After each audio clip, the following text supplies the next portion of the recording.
Hai,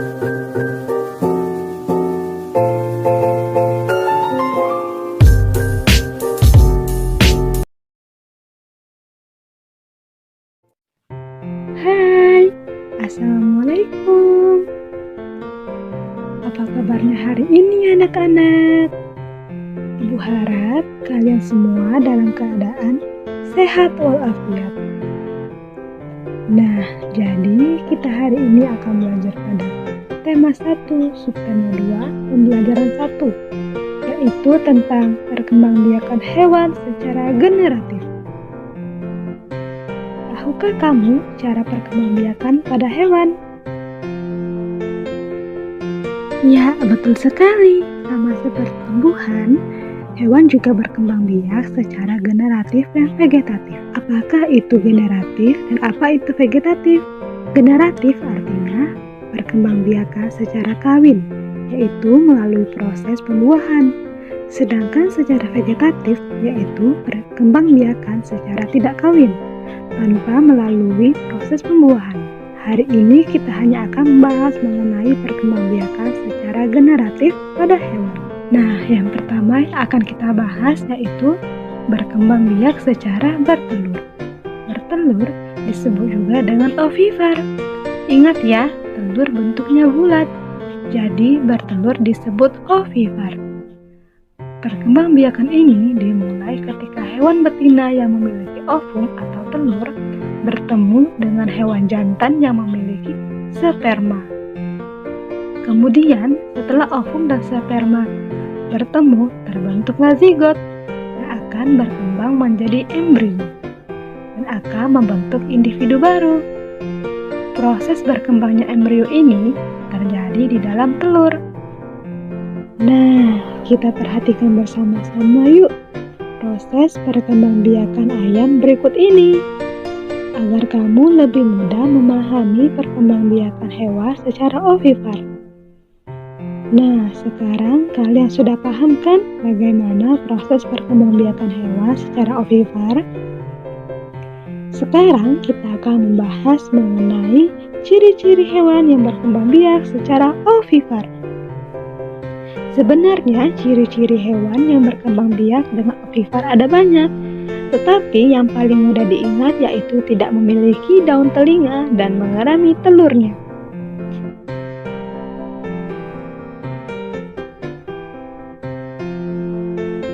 Contoh hewan yang berkembang biak dengan bertelur ada angsa, ada ayam, ada penguin, dan masih banyak lagi.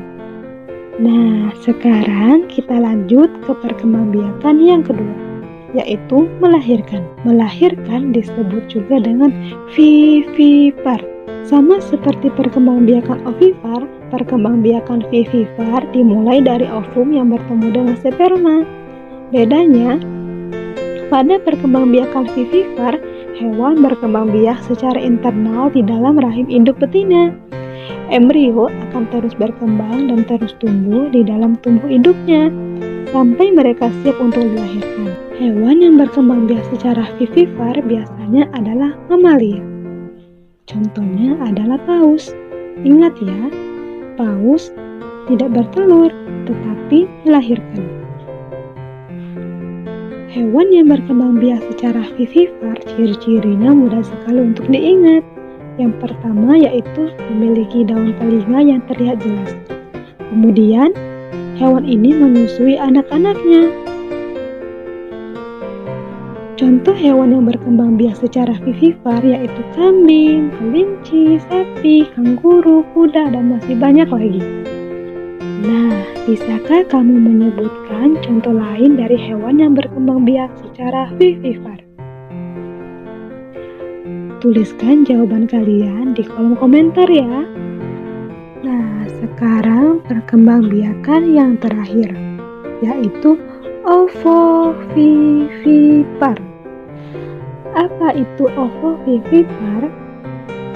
Ovovivipar yaitu perkembangbiakan secara bertelur sekaligus melahirkan.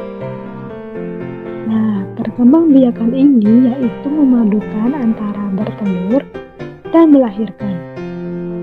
Pembuahan terjadi di dalam rahim induk, kemudian telurnya juga terbentuk di dalam rahim, bukan dikeluarkan seperti ayam. Kemudian telur tersebut juga menetas di dalam tubuh induk. Setelah telur menetas di dalam tubuh induknya, maka mereka akan keluar sebagai individu baru. Nah, ular termasuk ke dalam hewan yang berkembang biak secara ovovivipar. Beberapa ular ada yang berkembang biak dengan bertelur. Kemudian ada yang berkembang biak dengan melahirkan. Dan ada juga yang berkembang biak dengan bertelur sekaligus melahirkan. Contoh yang lain yaitu kadal. Kadal berkembang biak dengan cara ovovivipar. Lalu contoh selanjutnya yaitu ikan hiu. Ikan hiu berkembang biak dengan cara bertelur sekaligus melahirkan, atau disebut juga dengan ovovivipar. Jadi kesimpulannya, perkembangbiakan secara generatif ada 3 cara, yaitu ovipar, vivipar, dan ovovivipar. Ovipar berkembang biak secara bertelur, vivipar berkembang biak secara melahirkan, sedangkan ovovivipar berkembang biak secara bertelur sekaligus melahirkan.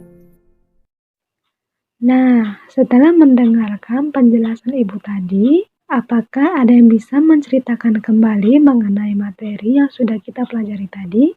Nah, tuliskan jawabanmu di kolom komentar ya. Itulah 3 cara perkembangbiakan hewan secara generatif. Sampai jumpa di materi selanjutnya. Jangan lupa like, komen, dan subscribe. Terima kasih.